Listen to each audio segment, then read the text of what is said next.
লক্ষ্মীপুর জেলার ১৮ নং কুশাখালী ইউনিয়নের ৫ নং ওয়ার্ডের চকিদার বাড়িতে সংঘটিত হয়েছে এক দুর্ধর্ষ চুরির ঘটনা। এ ঘটনায় পুরো এলাকায় চরম আতঙ্ক বিরাজ করছে। স্থানীয় সূত্রে জানা যায়, গভীর রাতে একদল দুর্বৃত্ত বাড়িতে প্রবেশ করে নগদ অর্থ, স্বর্ণলঙ্কার ও অন্যান্য মূল্যবান সামগ্রী লুট করে নিয়ে যায়। সকালে বিষয়টি জানাজানি হলে এলাকায় উদ্বেগ ও ক্ষোভ ছড়িয়ে পড়ে। ভুক্তভোগী পরিবার জানিয়েছে, তারা এখনও থানায় অভিযোগ করেননি, বরং বিষয়টি এলাকার সমাজের গণ্যমান্য ব্যক্তিদের অবগত করেছেন। তারা সুস্থ বিচার চান এবং প্রশাসনের সহযোগিতা কামনা করেছেন, যাতে ভবিষ্যতে এমন ঘটনা আর না ঘটে।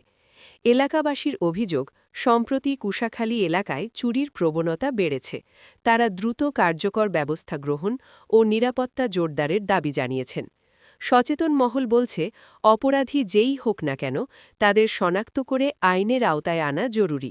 পাশাপাশি স্থানীয়ভাবে সমাধানের উদ্যোগ ও প্রশাসনিক সহযোগিতা একসাথে হলে এলাকায় স্বস্তি ফিরবে বলে মনে করছেন তারা।